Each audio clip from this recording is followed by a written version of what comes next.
Welcome to this very special chat here on LiveFist. We're joined by Ankit Mehta, who is the co-founder and CEO of one of India's best-known companies. They're pioneers in the drone business. You've seen them a lot. You've certainly heard of them as well. IdeaForge is something that most people are familiar with. They've been doing a lot of really solid work very, very quietly for over a decade now. Ankit, great to have you here on LifeIs. Thanks for taking the time out. First of all, congratulations on all the excellent work that you're doing. I do know, and I have followed IdeaForge for quite a few years. I myself am a defense journalist, but I know that IdeaForge's work spans not just the security arena, but also other sectors as well. So welcome, and thanks very much for being with me. But being the defense journalist that I am, and considering that LifeFist focuses on the defense business, I'm going to start off with a question on that, Ankit. And recently on LifeFist, we in fact reported, on the Indian Army and their requirements, which you're very familiar with. And I know this is a live contest that's on right now, and I know you can't. There's not a lot that you can share in terms of specifics. But tell us about your experience, this capability that the Indian Army is looking at. I understand that you're one of the finalists in this contest. What more can you tell us, Ankit?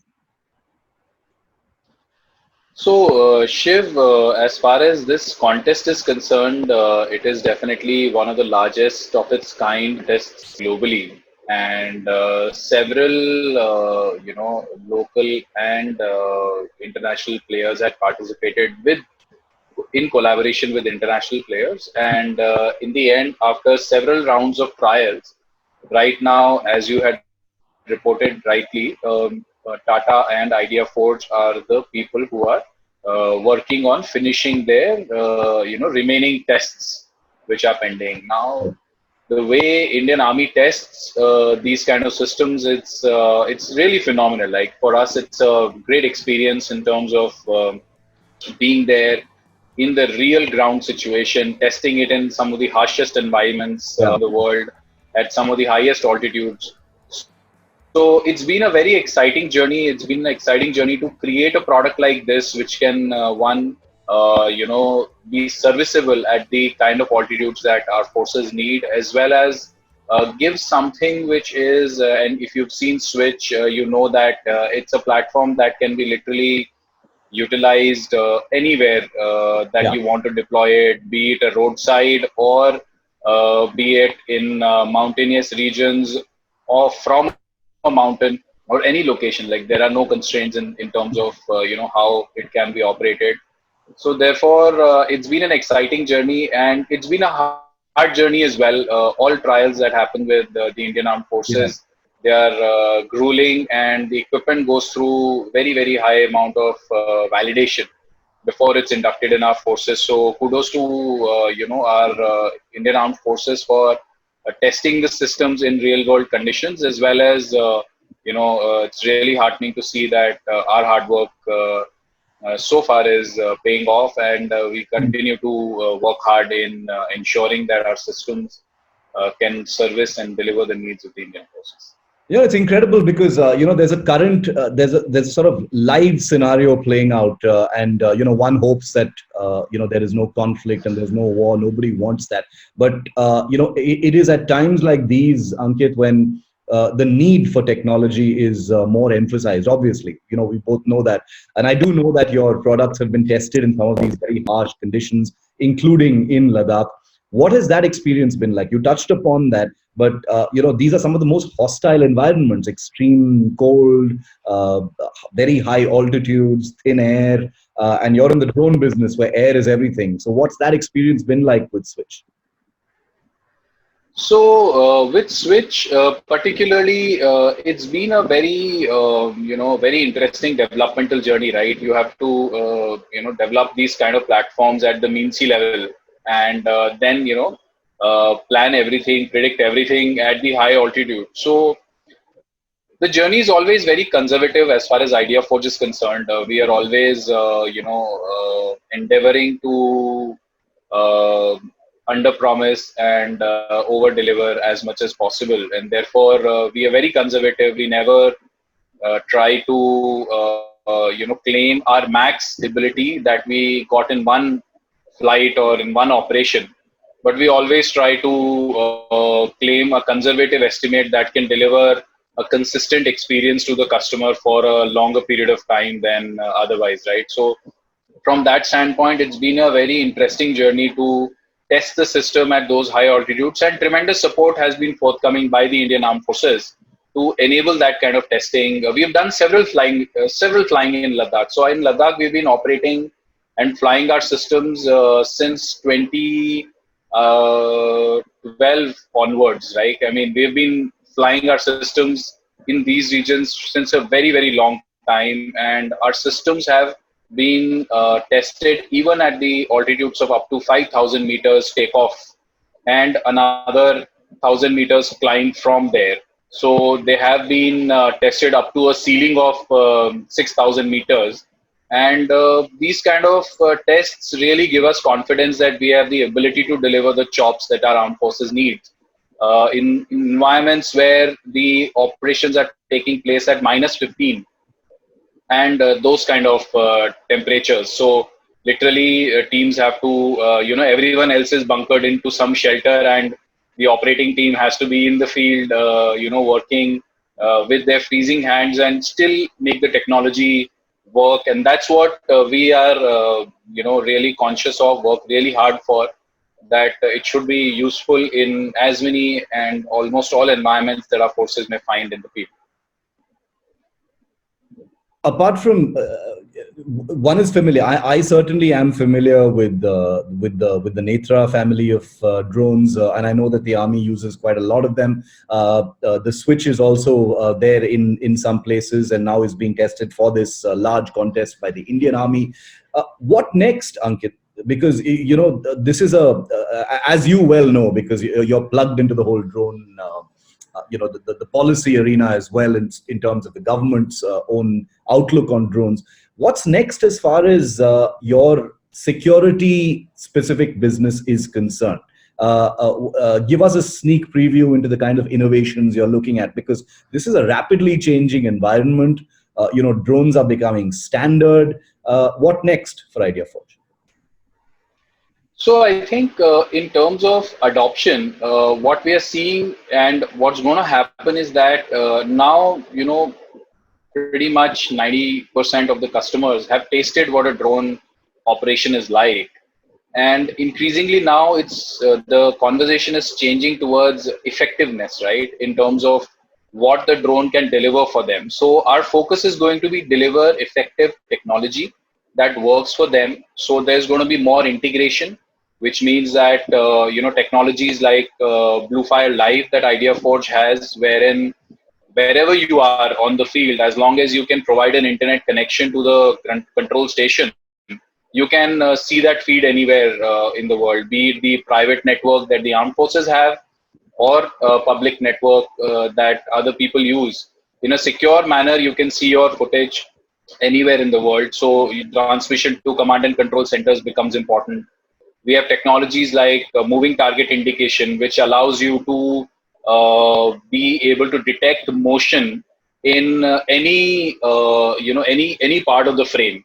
So even if your focus, the operator's focus is not on the particular part, but if there is movement, then you can see that. So you can create these zones where suddenly, if there is movement where there should not have been, the attention is drawn towards that movement, and then you can designate that target. You can go and click on that target, and that target will be tracked by the system on its own automatically. So there are these kind of capabilities that we are providing with the system.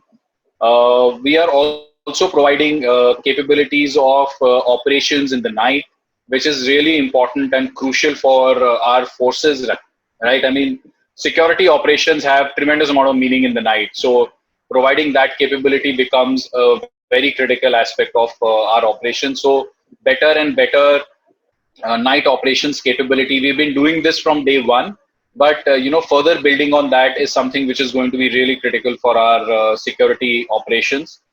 Then providing all of these capabilities in both day and night, right? So I think for us, what's very crucial in the future is that any capability that we build, we can't build it like a consumer system is able to build it for operations during daytime. So in most cases, you will find that consumer systems basically stop short of doing anything beyond the daytime in their operational environment. So we focus on building capabilities that can operate in both day and night. So the same experience can be translated, same features can be translated to the thermal imaging that we do on our drones. So that's something which is really important. What is very important for our forces ultimately is that you should be able to resolve the targets on ground. So a lot of people talk about 30x zoom, 10x zoom, but that is one aspect of defining the capability. But what's really going to give you benefit is going to be the capability to define the field of view that you're looking at, because the narrower your field of view, the more you can resolve for the same quality of video. So while delivering an HD video, we want to look narrower and narrower towards resolving a smaller and smaller target, and that becomes really crucial. So for example, we've done tests where we've been able to detect moving boats, a patrol of boats, fishermen boats, up to 5 kilometers away from the drone, right? And while the drone is operating at 15 kilometers and at the height of a kilometer. So we have done these kind of trials. That capability is really powerful for the forces, because now suddenly your ability to dominate an area becomes completely different as compared to what you will usually be able to do. And all of that sitting on the shore, or sitting significantly large distance behind, as compared to what you would otherwise have to do or risk in open seas or on the border areas. So we are extremely conscious of resolving the targets in more and more detail, and providing capabilities which are more and more autonomous in the future. So for example, we are working on people detection with our partners, so that we can provide a comprehensive perimeter detection solution, wherein either be it day or night, you will be able to detect if there are people who should not be there, or if there is movement that should not be there in the frame, and be able to detect, to secure your perimeter. So there are these kind of capabilities. Apart from, of course, our focus always has been reliability and performance. So IdeaForge features are one part, but what we really believe in is that the true unlocking of the technology will happen when it is reliable to the extent where every time you press the takeoff button, it delivers the chops to you, right? And how to continuously improve that ability and deliver more flight time on the system, because that becomes crucial when it comes to delivering meaningful output. If you don't have sufficient time on target, then you can really do only as little as possible there. But when you are comfortable for the time you have on target, you can do really a lot. So there is a whole spectrum of activities happening at our end. We believe that we have one of the most complete portfolios for public safety and defense solutions when it comes to man-portable systems. And in terms of performance, again, these systems boast of some of the highest performances globally for their category. For example, Switch is probably 2 times lighter than any equivalent platform in the world. Uh, it is weighing less than 7 kgs, whereas anything that flies in the hybrid category for more than an hour also would be at least 12 to 13 kgs heavy. And in most cases, they will be using engines to operate and all of that. Whereas in 7 kgs, we are delivering a capability that can operate all the way in Ladakh, and somebody can simply carry it in a backpack and take it in the field without any problem. So that's the focus, that's the approach that IdeaForge has towards this entire segment. What about there are many uncharted territories as well, but the Indian Army, the forces have been looking at armed drones as well going forward. Ankit, I know that IdeaForge's focus has been on technology, surveillance, and holistic solutions to the forces. Are armed drones of any kind anywhere in your sort of roadmap, because these are requirements from the forces? I agree with you. So there are multiple things shift. So there are various category of armed drones that will be required, and there are reports that a significantly large number is going to be required. However, as a company, IdeaForge is probably not going to look at arming them ourselves. At the very best, we may look at partnering with people who want to, put such payload. Now, whether do we have payload capability or not, we do have payload capability on some of our systems. However, we are probably only looking at partnerships in that domain. So we're going to be exploring this via partners. Okay, very interesting. Now we're in a situation where there's a lot of talk about Chinese companies, and I know someone like you would know Chinese companies better than most people because you compete with them in the not just here in India but in the global arena as well. Give us some insight, Ankit, into uh, IdeaForge drones versus the Chinese drones. I mean, what's that like? Because mostly wherever you look, you see Chinese drones being available quite a bit. Abroad as well, they've sort of flooded foreign markets with their, cheap to acquire drones of pretty questionable quality, I hear. But what is that comparison like, and how are you handling it? So, Shiv, I am yet to come across opportunities where we qualify as a platform and are not able to deliver the chops better than any of our competition, right? And the reason is that we are purpose built for these applications, right? And we are not a generic platform. We are not a so most people are using a cinematography platform for all sorts of use cases, right? So you can only do as much on a platform which is meant for cinematography, right? Our focus, like I said, has always been to never claim what our max capability is. So, for example, if a Chinese drone will claim that I fly for 40 minutes, it will most likely fly for not more than 35 minutes when the battery is fresh, because that claim of 40 minutes is without any payloads on board. That's the kind of spec washing, I can call it. Probably I'm coining this here, but spec washing happens, right? And they are not able to deliver the chops, right? And people have come to accept it because they are so inexpensive in that one sense. The other part is qualification, right?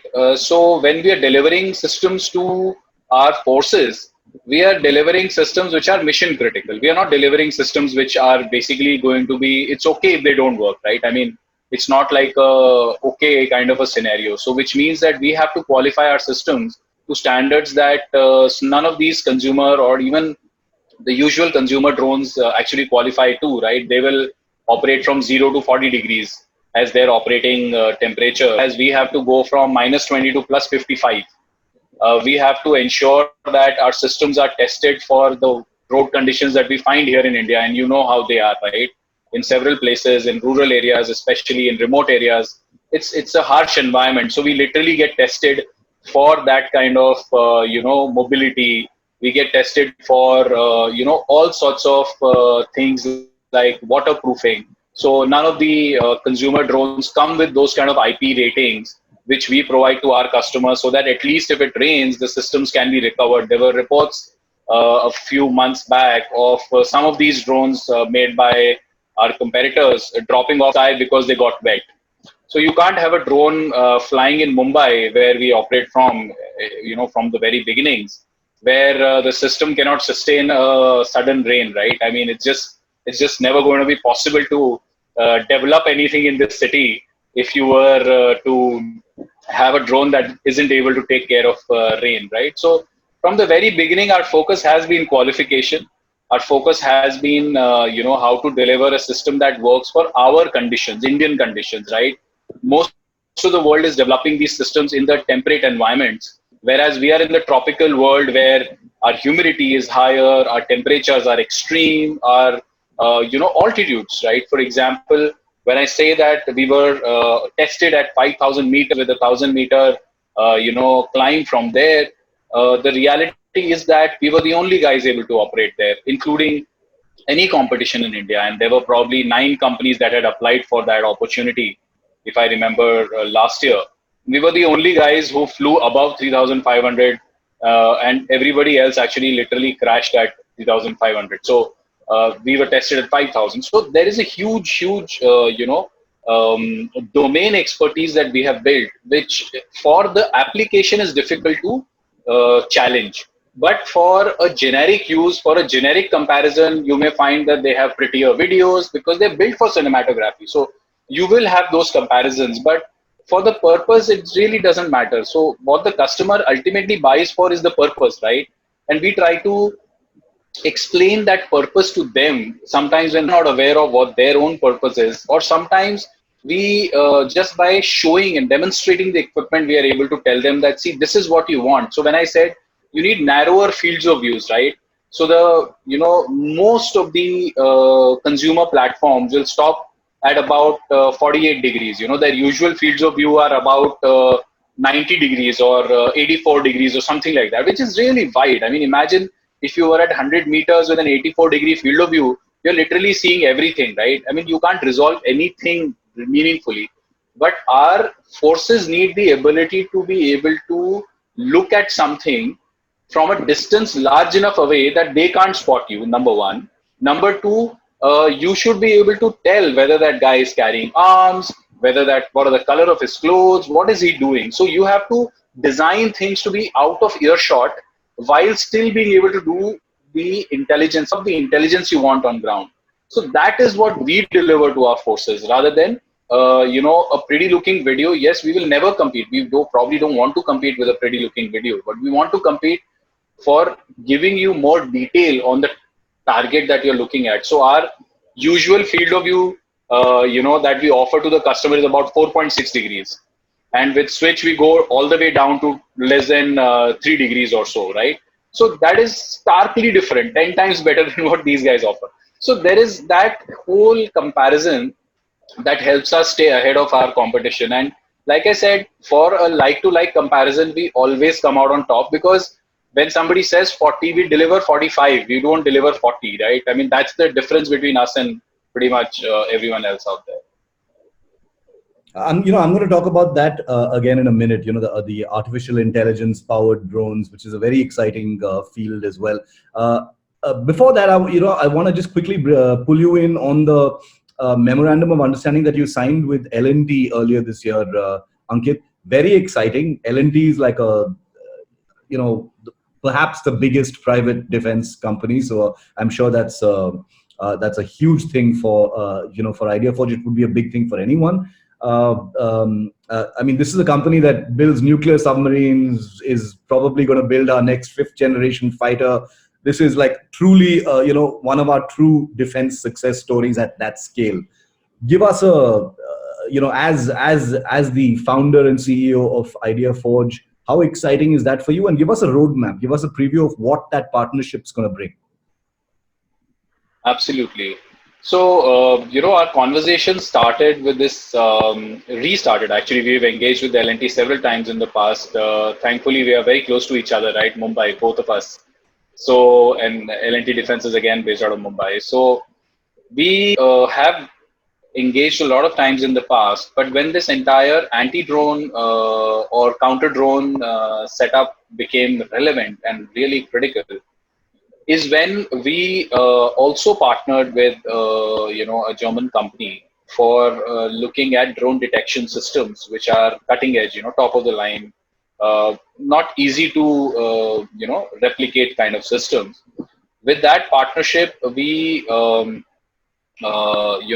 also looked at the whole ability to partner with a large system integrator here in India, who can work with us, create technology with us to try and pitch it to our forces, because counter drone systems are more, turnkey kind of solutions, which IdeaForge isn't into. So our focus isn't into building a turnkey solution like that. So we partnered with L&T as one of the key premises of our relationship, as working with our partner and IdeaForge for creating a comprehensive counter drone solution that can be offered to our forces. So that's something that we are working very deeply on, and we will come up with the perfect solution that our forces and our institutions need to protect themselves the threat of rogue drones. That is one part. And apart from that, there are several synergistic areas, right? For example, like I said, we are always purpose built. As far as we are concerned, IdeaForge is purpose built for few applications. And therein, any application in defense where we can collaborate and deliver a joint solution becomes a good application for us to partner on. And there are several programs, like you mentioned yourself, wherein, for several use cases that L&T is building solutions for the government, we can be a partner for them to take a more complete solution to the end customer. So that's the premise of the relationship, and we are quite excited about it. We have conversations very regularly in terms of how to take it forward, and we are working very closely with each other to try and create these marquee solutions that can help our forces defend themselves better over a period of time. And pulling you back into the artificial intelligence, very interesting to hear about the anti-drone tech, and waiting to hear more about that soon. As far as artificial intelligence powered drones is concerned, I heard you mention that more than once, because that's obviously something that you're looking at very, very closely. It's going to be, perhaps one of the most important things that a drone can do going forward for the forces, especially. Can you give us an idea of how this artificial intelligence works, not just in the security? You've explained a little bit about the security, but in other spaces. I imagine that you've got a partnership with Fractal. That's working out very well. It's being rolled out. Give us some examples, Ankit.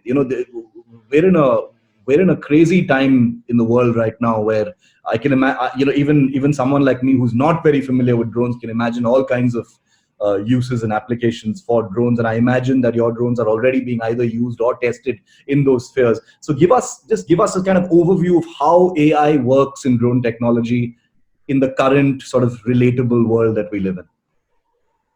Absolutely. Like I said, there are technologies such as people detection, right? Wherein whether somebody is sitting or somebody standing, even if motion is not happening, you want to be able to pick that up, and you want to be able to highlight the presence of somebody like that. Make sure that you capture all evidence for future references, if at all, right? So ultimately, I believe that all image intelligence technology that goes on a drone is meant to augment the user on ground, right? You are not currently looking at peeling away the user. So what these technologies do is they draw the attention of the operator to the right areas that he wants to be looking at in the field. Now, what that right area is completely depends on the application you are building it for. So for example, if you're doing perimeter surveillance, or let's say, for example, you're doing monitoring for social distancing, you want to be able to detect people, you want to be able to do computations on those detections to figure out certain conditions within which the system will trigger an alert or something like that. At the same time, there are things like automatic number plate recognition, where you want to probably look at wrongly parked vehicles, but you can't be everywhere. So can you do patrolling around that? So there is that application which is something that people are working on as far as AI is concerned, and we are also looking at collaborating with people on that. But every specific use case has a specific. For example, if you want to do waste management kind of a drone, then you will have to build an algorithm that can detect garbage dumps, which are open garbage dumps. You don't want garbage to be strewn around. So anything which is outside the bin, you want to detect it, you want to raise an alert so that somebody can quickly go and do something about it. So that's going to be one use case. There's going to be use cases around detecting objects which should not have been there, or there are certain objects that you want to detect. So in defense, on the borders, there are certain structures, there are certain objects that are telltale for certain other activity, and you want to be able to detect those. So there are these specific algorithms that will be required for every specific use case as far as AI is concerned on the image intelligence side.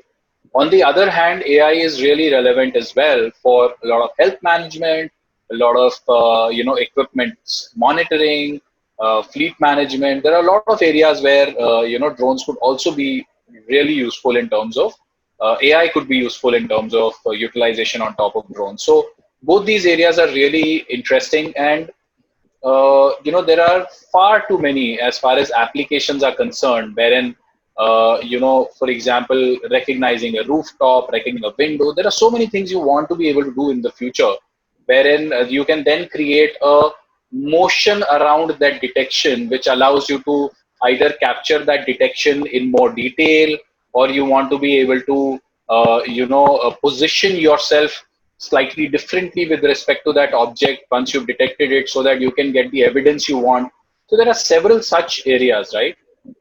However, apart from that, there is another entire area of post-processing analytics, right? So some of the analytics is going to be real time when the guy is looking on the screen in real time, but there is several areas of analytics which will happen post facto. Once the feed is being captured, you want to be able to run certain more detailed algorithms or run the same algorithms with more accuracy because you have more time for computation and extract more intelligence out of the videos that you already have. So that's also going to happen when it comes to drones.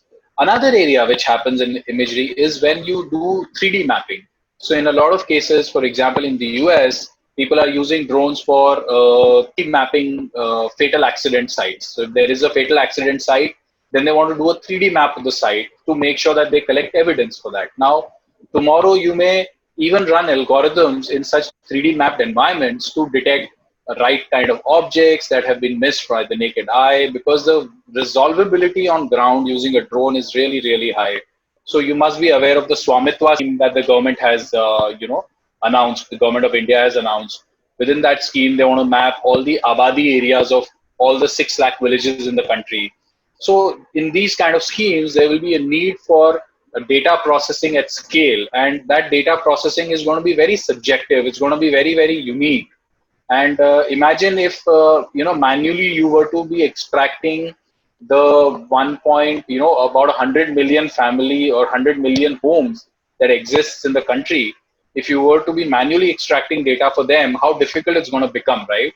So there is a lot of activity that's going to happen on the AI side, even on the place where you capture the image, you process it, create a larger image with the required accuracies, which is an area that we also work in, which is in the mapping area, where we enable you to recreate the world in 3 dimensions with the required accuracies, which are something that you can go to the court as well to defend yourself with, especially if it is a surveyed area that has been surveyed by a government agency.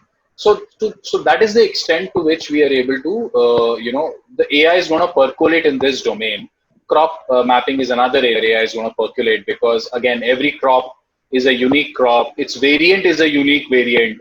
And eventually, when you're trying to do precision agriculture, which is trying to identify diseases on farms and trying to identify deficiencies in growth, all of that will be very crop specific eventually.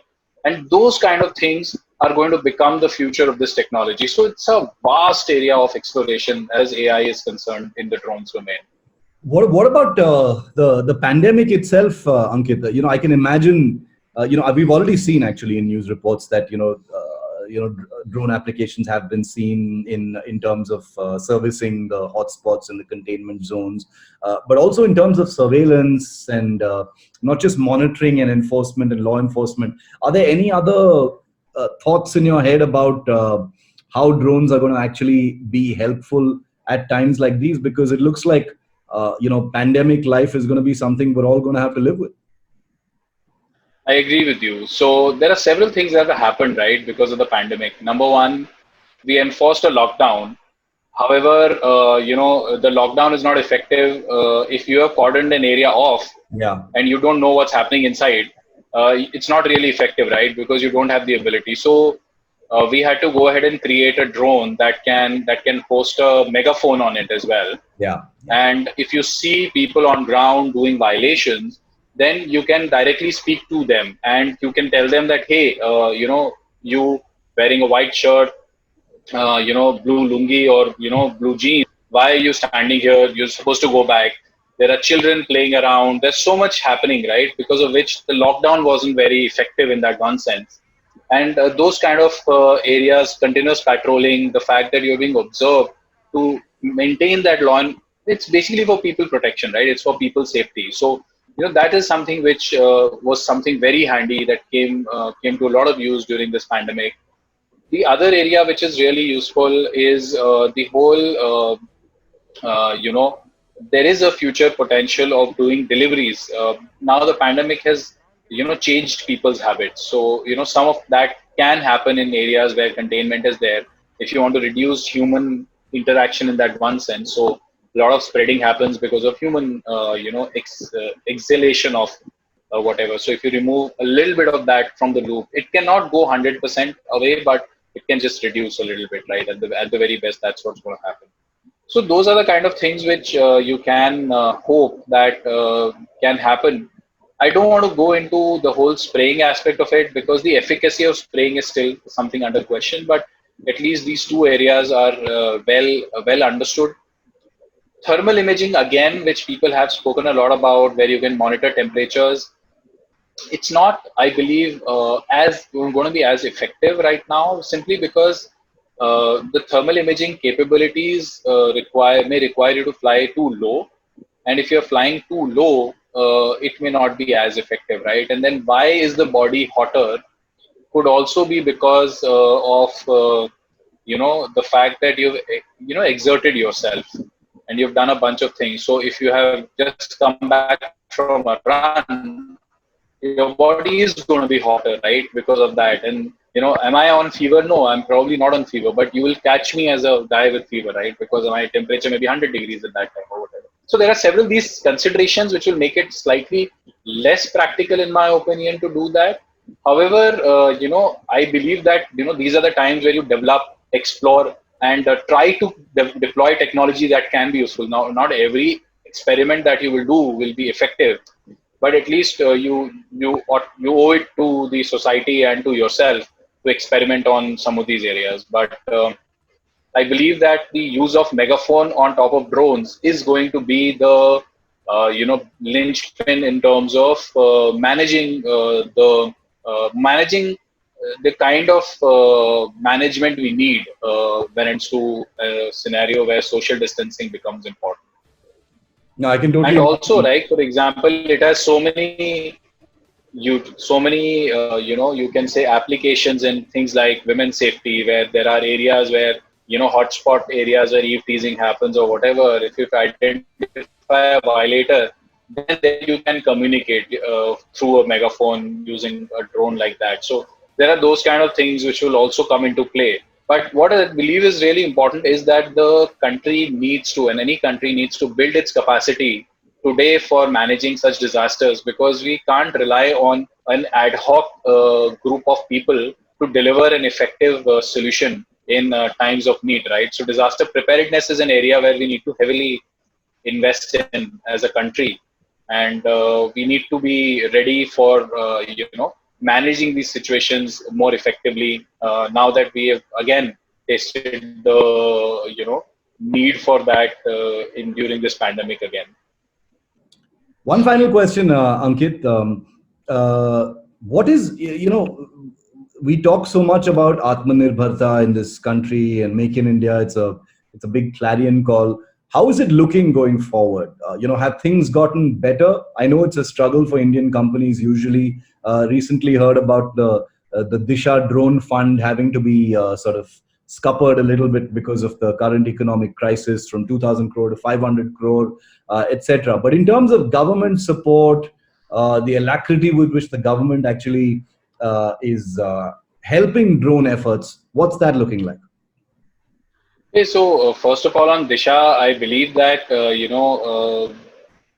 I think the comments that probably Shri Ambar Dubey had made have been misconstrued, in the sense that these are all theoretical numbers. There may not have been it's like a conversation that you and I had, and it's just something like that. So it's been misconstrued. I think the government anyways had announced a large startup support package during the one of the lockdown initiatives. So it may be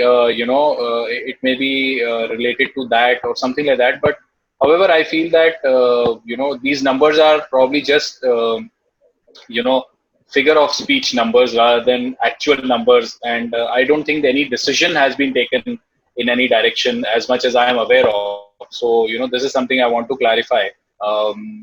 However, in terms of the entire Atmanirbhar scheme, the operationalization of some of the areas that the government has, for example, suggested, like for example, not having to do any foreign procurement under 200 crores and stuff like that. So they have to be operationalized, right? I mean, again, we all saw the conversation around the procurement of some of these other drones and all of that.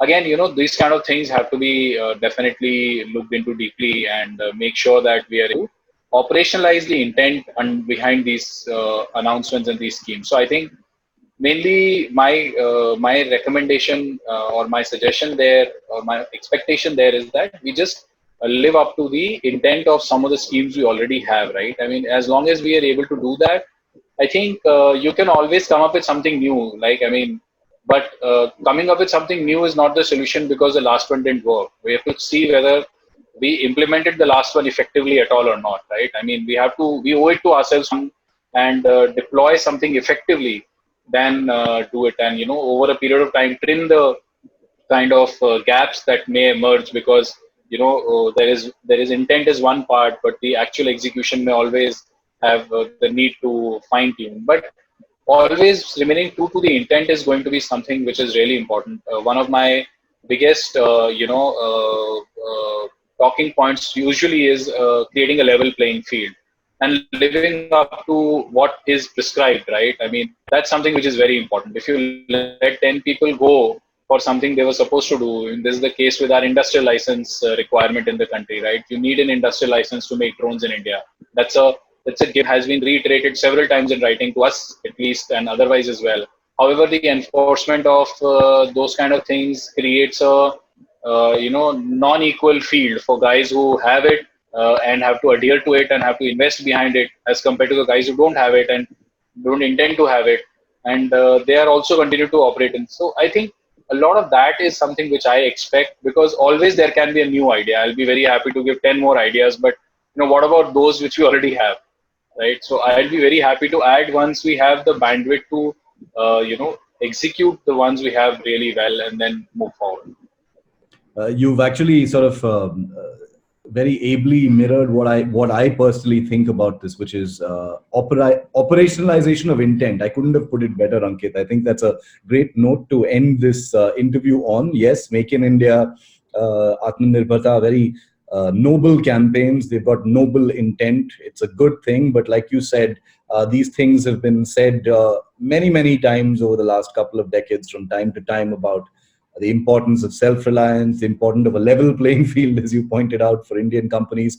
And one hopes that there is an operationalization of intent and a real sort of enforcement of these industrial company principles. Because at the end of the day, these are crucial systems that won't just be for India, but they will be for the world as well. And if there isn't a level playing field here in India, it's going to be very difficult for Indian companies to be globally competitive. We've seen it many, many times. And I'm sure your message is going to go out from LIVEFIST as well. There will be lots of people watching. So I thank you for your time, Ankit, and I wish you the very best, not just in the Army contest, but beyond, because I know you've got your hands full with a lot of things that you're doing right now. So hope to speak with you soon. Thanks very much for being on LIVEFIST.